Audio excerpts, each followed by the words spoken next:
Hello everyone, today I'm going to be doing something a bit different than I normally do. I'm going to be fixing this lightsaber that was sent to me. Normally I don't like doing fixes of lightsabers or repairs, just because I like doing full installs, and yeah, it's just more fun that way. But I decided to take on this project because this is someone I have done a commission for before, and I just had some time, I guess, so I wanted to give it a look. So I'll just run you through my process on what's going on here. I was told that the auxiliary button doesn't work anymore, and the LED lights for the little arrows also don't work anymore. So I'm gonna just, I guess, run through this, see what I can find. First, let's unscrew the pommel. It's a nice chassis. Looks like it's 3D printed. This must be one of the bamboo printers because they do some beautiful prints. I need to get myself one of those because these chassis prints are just a whole nother world. Look at the quality of that. In any case, this is a CFX build, rechargeable battery. No battery in here, so I'll have to put one in myself. Yeah. So I guess we'll have a look. It's not removable. Some wires stopping it. Let's see about putting a battery in here.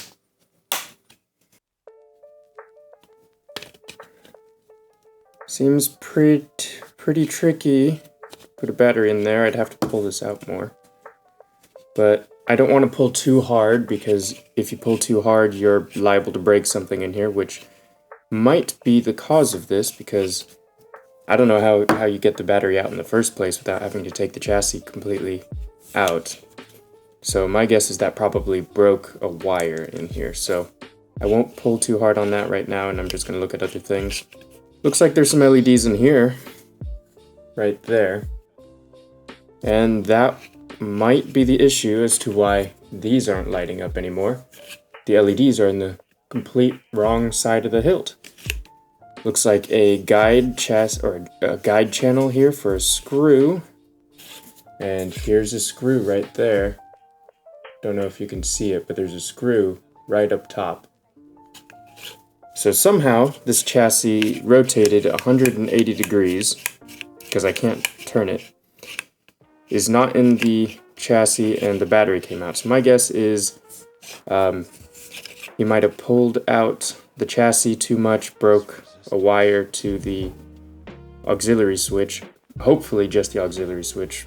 Who knows, maybe it's the other ones. And then in doing so, also turn the chassis 180 degrees and put it back in. And that's why the LED lights aren't showing up. So that's the running theory right now. Let's have a look at the top section. Alright, so that's unscrewed.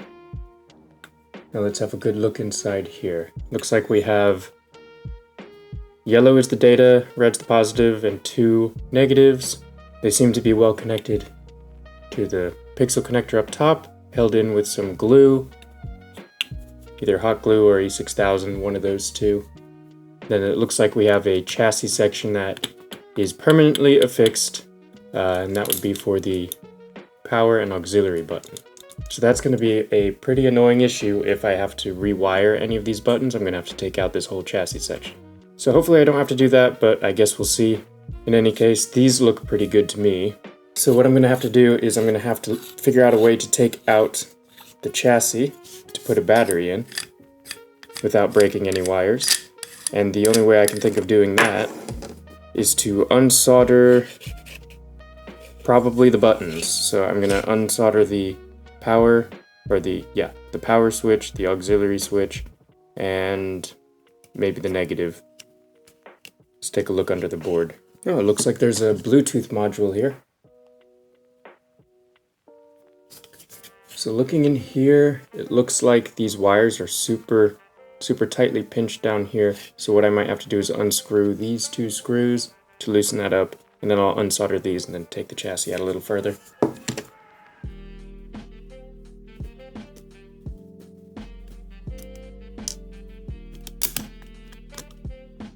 Oh, there are 3 wires soldered to the same spot here. Why the heck is that? Like that.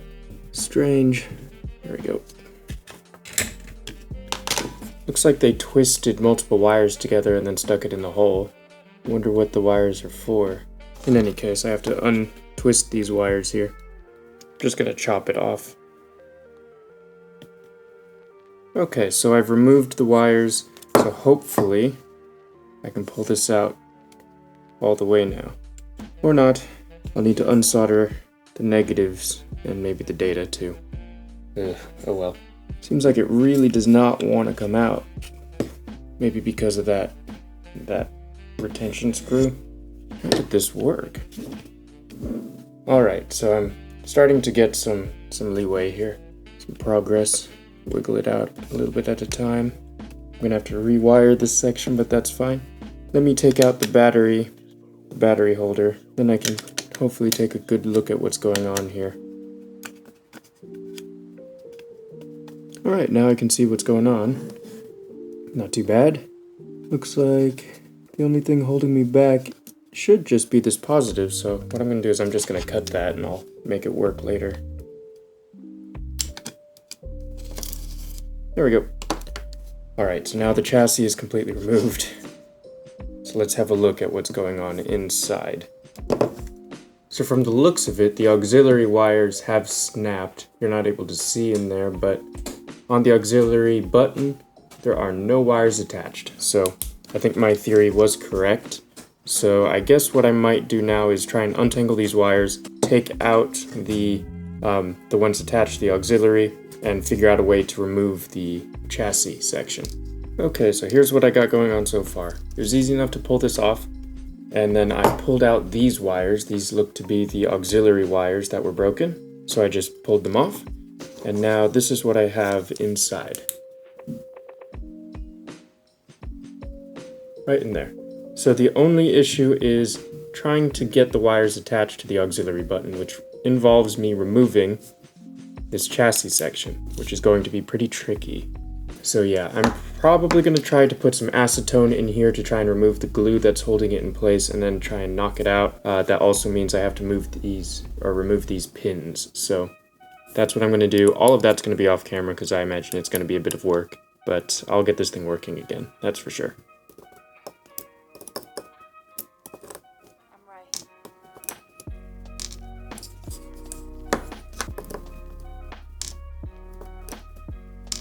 There we go. That was easy enough. I put some acetone in there, used a screwdriver, and just pushed a little bit, and it popped right out.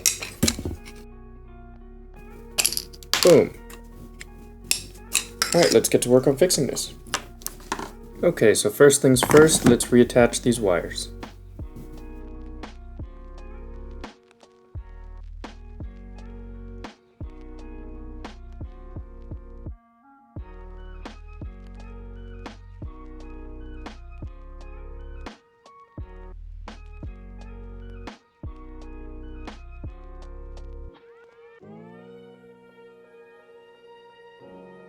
Alright, it's been wired up. I put it back into the hilt and I used some E6000 so that hopefully it'll hold it in place. Now it's time to put the rest of the buttons back in. Alright, the buttons are now in place, so is the holder. You can hear the click. Wires are coming out, nice and secure. I added a very thin layer of E6000 on these empty sides to hold it in place. Don't know if it's necessary or not. It doesn't seem to be pushing all the way in, so maybe not necessary, but in any case it's there. So if I ever need to take this out again, I'll need to put some acetone along the edges, pop it out with a screwdriver and just whack at it a little bit from the bottom and it'll pop right out. Other than that, let's put these gold pins back in place. Alright, so the pins are now in. Now I just have to put these wires back and then we're going to continue from there.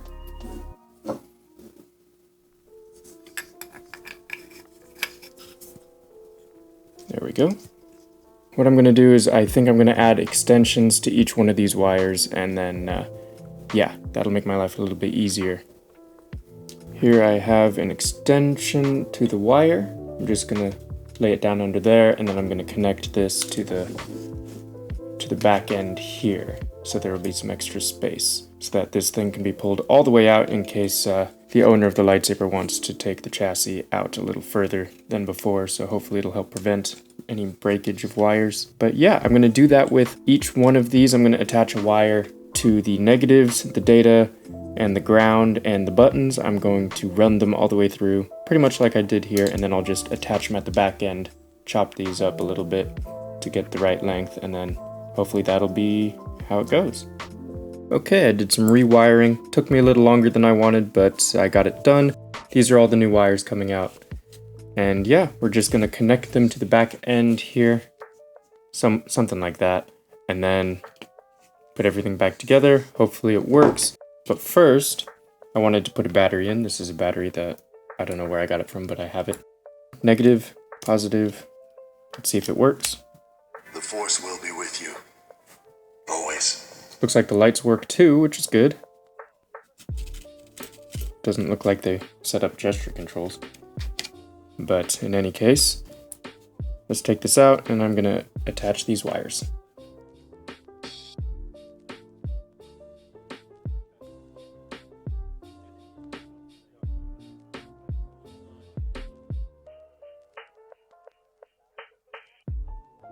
Okay, everything is connected. So now it's time to test before I put this back into the hilt.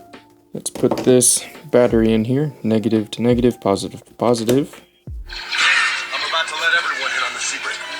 Cool, let's try the power button. Nope.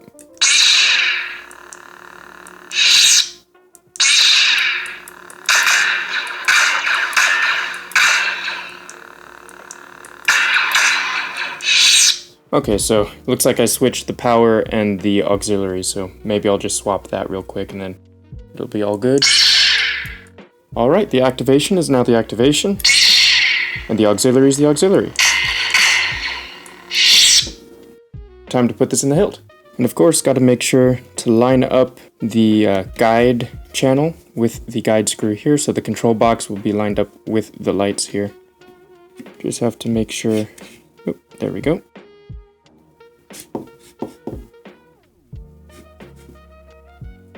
Bit tricky to put it in, so what I might do is I might twist the wires and then it'll work out.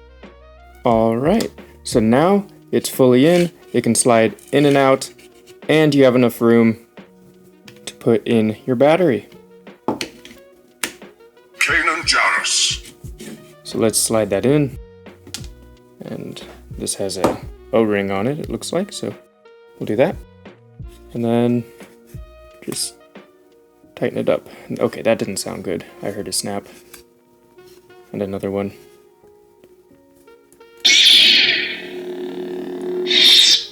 Okay, so it turns out the rest of the video didn't record any audio. I think it's my new setup here. The plug just didn't work properly. So I'm gonna run you through what I did, what was going on at the very end of the build. Luckily, you didn't miss much. Anyways, those weren't actually snaps. It just was the chassis turning inside of the hilt, and the little guide retention screw or whatever kind of device that is that runs down this guide channel. That is what made the snap. So it was turning and it made those two snapping sounds. It was going off of the chassis channel and then off of this. So basically, it was because of this O-ring. This O-ring was inside of this pommel for whatever reason, and that was causing the issues. So I think that also was what... It's really running around here. But I think that's what was causing the issue in the first place of the LEDs not lighting up and maybe even some chassis snaps. But in any case, that O-ring just causes too much friction between the pommel and the end of the chassis. So when you put it in, that friction forces the chassis to turn. So that probably will eventually put a lot of strain on all the wires by over twisting them, and then of course misaligning the chassis. So just don't use the O-ring, just allow the pommel to slide metal to plastic, and it works super easily and super well. Now, the top side, I did have an issue with the main button getting stuck and then things just not working right. That ended up being because if you look here at the button, the back side of the button, the hilt button that presses the chassis button, the backside of this is not perfectly flat. There's a little divot. There's a hole or a dip. There's a circular dip in the plunger. And that needs to be directly above the button so that it doesn't constantly press it down. And that was mainly the issue of what was causing my button problems. So I moved the button holder thing upwards a little bit so that it was aligned with that little divot. And now everything works great. What else I did was I added a little spacer. So I designed a little spacer to go between the auxiliary button and the button chassis. That's because there was a little bit of space there, and when you press the auxiliary button, it kind of pushed it in a little bit, and that was weird, so I just added that spacer, and problem solved. I added a little bit of E6000 to hopefully hold it all in place. And now, the final thing I went ahead and did was add a alignment spacer, I guess. So I 3D printed, spent some time designing and 3D printing a very thin, mostly circular thing. I just cut out a little bit for the main button. So it goes from here all the way to here, and I made it just the right height so that when you screw the emitter on, if I can get that done, there we go. When you screw the emitter on, before it wouldn't align properly, so this little box, that box would go out of alignment all the way over here. I don't know if you guys noticed earlier in the video, but now, as you can see, it's pretty much right in the center. So I went ahead and fixed that too. So all in all, this thing works perfectly. Let me show you how it works real quick. There is now enough space with the wires and how the chassis goes in to completely pull out the chassis so that you have access to the battery. So you can just put it in and take it out. There we go, see? And then negative towards the emitter, positive towards the soundboard, just like this says. The Force will be with you. Then you slide it in, make sure that the channel, the guide channel is in line with the control box and the arrows so that you can have these proper LEDs lighting its way. Push it all the way in, and then you can push it the rest of the way in with the pommel.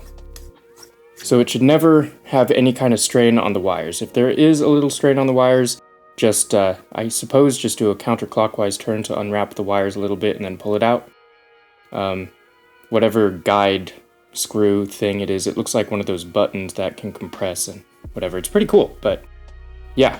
In any case, that's how it works. You turn it on, you see the LEDs blink. This is the activation, auxiliary. And then I'll put in a blade so that you guys can see that it works. Sorry about that. When I put in the blade, it was acting funky, and it turns out it was because the battery wasn't charged. So I swapped it with the new battery, and it works great now. There we go.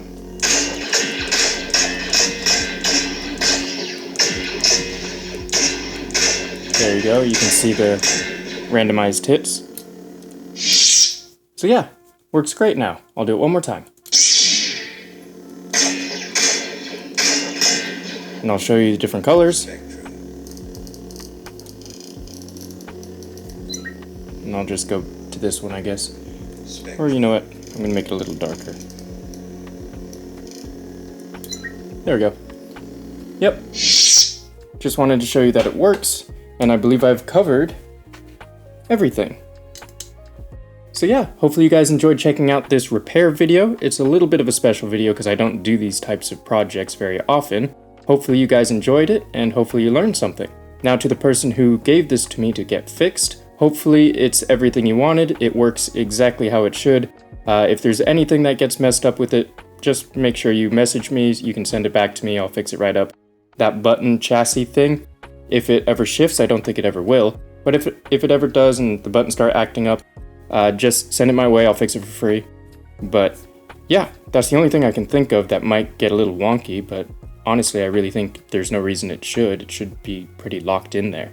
So other than that, hope you enjoyed checking out this video, and you'll get this lightsaber soon. Thank you all so much for watching.